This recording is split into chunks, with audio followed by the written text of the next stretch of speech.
اس آیت کے اندر تسخیر ہے، اس آیت میں رزق ہے، تسخیر ہے، اس آیت میں رزق ہے، اس آیت میں درازی عمر ہے، اس آیت میں نہ ختم ہونے والا ایسا نظام ہے کہ اس آیت پہ یقین کرنے والا، میرا لفظ ذرا یقین بھی یقین سے سنیے گا، یقین بھی یقین سے سنیں، اس آیت پہ یقین کرنے والا، اس آیت کو پڑھنے والا، اس آیت کو اپنی زندگی کے معمولات میں شامل کرنے والا کبھی منگتا نہیں ہو سکتا انشاءاللہ۔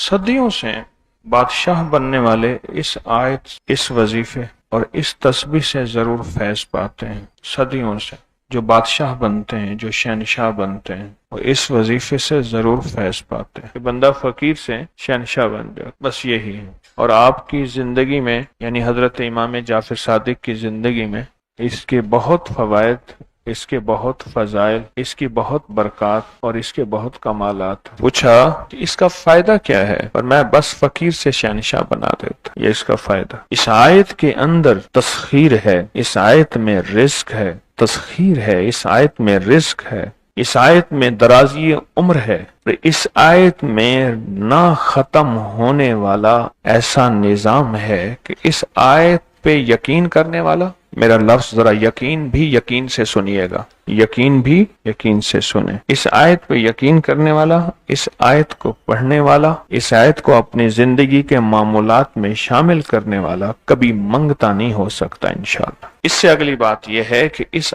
آیت کو پڑھنے والا، اس کی نسلیں کبھی منگتی نہیں ہو سکتی، نسلیں کبھی منگتی نہیں ہو سکتی۔ آپ کو کچھ زندگی میں مجھے ایسے لوگ ملے ہیں کہ جو رئیس تھے، رئیس اعظم تھے، لیکن ان کی نسلیں منگتی بن گئی، منگتی، بھکاری بن گئی، محتاج بن گئی، مفلس بن گئی۔ اس آیت کے پڑھنے والا منگتا نہیں بنے گا، کیوں؟ اس آیت میں، ان دو آیات میں تونگری ہے۔ یہ امام جعفر صادق کا دوسرا قول فرما رہا، جو ان کا فرمان ہے، میں عرض کر رہا ہوں، تونگری ہے۔ اس آیت میں مال ہے، اس آیت میں درازی عمر ہے، اس آیت میں درازی عمر ہے، اور اس آیت میں غنا ہے، غنا۔ وَأَغْنَنِي بِفَضْلِكَ عَمَّن سِوَاكَ، مجھے فضل، مجھے پتہ ہے مولا، میں غنی ہوں گا تیرے فضل سے۔ وَأَغْنَنِي، محنت سے نہیں، اس فکرے کو خاموشی سے غور سے سنیں۔ وَأَغْنَنِي، میں غنی ہوں گا اگر، تو ہوں گا تیرے فضل سے، مجھے کلمہ نصیب ہوگا اگر، ہوگا تیرے فضل سے، مجھے قبر میں نکیرین کے سوال و جواب میں آسانی ہوگی اگر، تو ہوگے تیرے فضل سے، اور یہاں تک کہ اگر مجھے جنت ملے گی تو تیرے فضل سے ملے گی،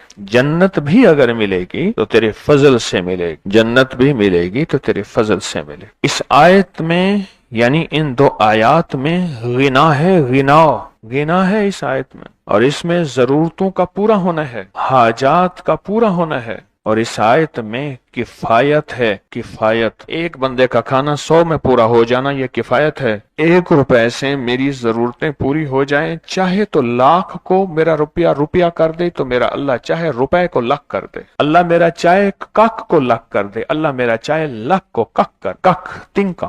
سورۃ توبہ کی آخری 2 آیات، لَقَدْ جَاءَكُمْ رَسُولٌ۔ کسی نے حضرت امام جعفر صادق سے پوچھا کہ حضور یہ فرمائیں کہ سورۃ توبہ کی آخری 2 آیات کے فضائل کیا ہیں، فوائد کیا ہیں، اس کے فوائد اور فضائل کیا ہیں؟ فرمایا بس یہی ہیں کہ بندہ فقیر سے شہنشاہ بن جاتا ہے، بس یہی۔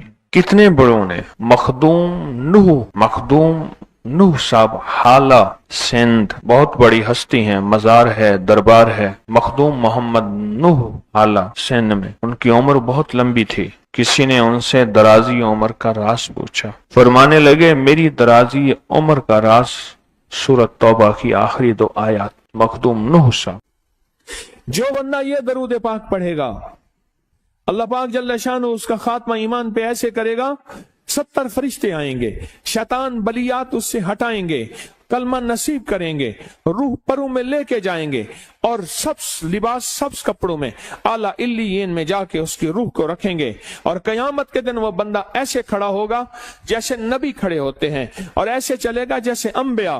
لوگ پوچھیں گے کون ہے؟ کہا نہ نبی ہے نہ رسول ہے، کملی والے کا ایک امتی ہے جس نے یہ درود پڑھا تھا۔ اگلی بات عجیب سنیں، یہ درود پاک جو میں ابھی بیان کر رہا ہوں پڑھتا ہے، اور میں اللہ جل شان ہو اس کے منہ میں وہ نور بھرتے ہیں کہ کیا بنی اسرائیل سے لے کر قیامت تک کے ہر امتی کو بھی نور تقسیم کرے، اس کا نور ختم نہیں ہو۔ اللہ منہ میں نور بھر دیتے ہیں، اللہ دل میں نور بھر دیتے ہیں۔ اور ایک فائدہ اور بتاتا ہوں، اور فائدے ہیں، اور میں یہ درود پاک پڑھتا ہے، اللہ پاک اس کی نسلوں میں اور اس میں وسعت تونگری کے وہ دروازے کھولتے ہیں جو کبھی بند نہیں ہوتے، کبھی بند نہیں ہوتے۔ یہ میرے بائیں ہاتھ پہ، میرے لیفٹ سائڈ پہ چوک ہے، اور یہاں 2 پلازے ہیں۔ ان پلازوں کا مالک ایک وقت ایسا تھا، یہاں گلبرگ لاہور میں ایک جگہ ہے، وہاں ایک بندے کے پاس جاتا تھا، اس کو 100-200 چپ کر کے مٹھی میں دے دیتا تھا۔ وہ مالک تھا، ایک وقت آیا قسمہ پرسی میں، اور اسی میں موت آ گئی، اسی میں موت آ گئی، اسی میں موت آ گئی۔ جو یہ درود پڑھے گا اللہ اس کی نسلوں میں اور اسے کیا نہیں، اللہ تونگری کے دروازے بند نہیں کرے گا۔ آج تو پتا ہے میں مالدار ہوں، کل خبر نہیں کہ میرے نسلوں سے چھن جائیں اور میری نسلیں فقر فاقے اور غربت میں چلی جائیں۔ آج یہ درود آپ کو عطا بھی کر رہا ہوں، یہ پہلی دفعہ عطا کر رہا ہوں، پہلی دفعہ۔ اس کو ہدیہ بھی دے رہا ہوں کہ میرے حضرت سے، ڈاکیے کی حیثیت سے، کسی بزرگ کی حیثیت سے نہیں، میں ڈاکیہ ہوں، نہ ولایت کا دعویٰ ہے۔ ہاں ایک چیز ہے، کیا کہ آخری وقت میں اگر کلمہ نصیب ہو گیا تو پھر میں بہترین ہوں۔ تو یہ درود پاک عجب ہے، پہلی دفعہ ہدیہ کر رہا ہوں، بڑوں نے دیا ہے ڈاکیے کی حیثیت سے، ڈاکیے کی حیثیت سے۔ اور اس درود کو زندگی میں ایک دفعہ پڑھ لیں، روز ایک دفعہ پڑھ لیں، اللہ کبھی تونگری کے دروازے بند نہیں کرے گا، انشاءاللہ انشاءاللہ انشاءاللہ۔ یہ درود اتنا طاقتور ہے، تونگری، مال، دولت، رزق، عزت، صحت، وقار، شان و شوکت، اللہ تونگری کے دروازے، یعنی اس چھوٹے سے وعدے کی گہرائیوں میں جائیں۔ آپ نہیں جا رہے، توجہ نہیں کر رہے، اللہ کبھی تونگری کے دروازے بند نہیں کرے گا۔ وہ تونگری سے مراد روز رزق ہے، وہ صحت ہے، وہ عزت ہے، وہ وقار ہے، وہ معاشرے میں شان و شوکت ہے، وہ زندگی کا کوئی نظام ہے، اللہ کبھی تونگری کے دروازے بند نہیں کرے گا۔ یہ ایک درود ہے، اور فضائل درود شریف میں شیخ الحدیث نے اس کو لکھا ہے، یہ ایک درود ہے، وہ اس کے عجیب کمالات ہیں۔ اکثر میں نے آپ کو دیکھا نا، درس میں شروع کرنے سے پہلے میں یہ پڑھتا ہوں، اور میری زندگی میں ایک واقعہ ایسا ہے کہ میں نے اس درود کے فوائد بیان کیے ہیں زندگی میں، صرف غالباً ایک بار اس درود پاک کے فضائل، برکات اور کمال بیان کیے ہیں، شاید ایک دفعہ۔ عجب درود ہے، اللہم لک الحمد کما انت اہلہ، اے مولا میں تیری حمد کرتا ہوں جتنا تو اس کا اہل ہے۔ اللہ کی اہلیت کتنی ہوگی، اللہ کی عظمت کتنی ہوگی، اللہ کا وقار، اللہ کی شان و شوکت، اللہ کا غلبہ کتنا ہوگا، کوئی گمان کر سکتے ہیں؟ فصلی علی محمد کما انت اہلہ، اور سلام بھیجتا ہوں، درود و سلام بھیجتا ہوں محمد پہ، جتنا وہ اہل ہیں، جتنا ان کی عظمت ہے، جتنا ان کا وقار ہے، جتنا ان کی شان شوکت ہے۔ وَفَلْ بِنَا مَا أَنْتَ أَهْلُهُ، پھر تکرار کر رہے ہیں، إِنَّكَ أَنْتَ أَهْلُ التَّقْوَى وَأَهْلُ الْمَغْفِرَةِ، آپ سے بڑا تقوی والا کون ہے، آپ سے بڑا مغفرت والا کون ہے۔ یہ درود پاک جب بندہ پڑھتا ہے، میں نے اس کے فضائل بتائے تھے، اس کے کمالات بتائے تھے، آج میں اس کے صرف 2-3 فضیلتیں بتاتا ہوں، پھر ہم اس کو مل بیٹھ کے پڑھتے ہیں۔ اور میں جب یہ بندہ درود پاک پڑھتا ہے، جب اس کی موت کا آخری وقت ہوگا، موت کی آخری ہچکی کو ذرا غور سے سن، موت کی آخری ہچکی کو ذرا غور سے سن، زندگی بھر کا خلاصہ اسی آواز میں ہے، زندگی بھر کا خلاصہ اسی آواز میں ہے۔ جو بندہ فرمایا یہ درود پاک پڑھتا ہے، یہ درود پاک، موت کے وقت اللہ جل شانہ 70 فرشتے ایسے بھیجتے ہیں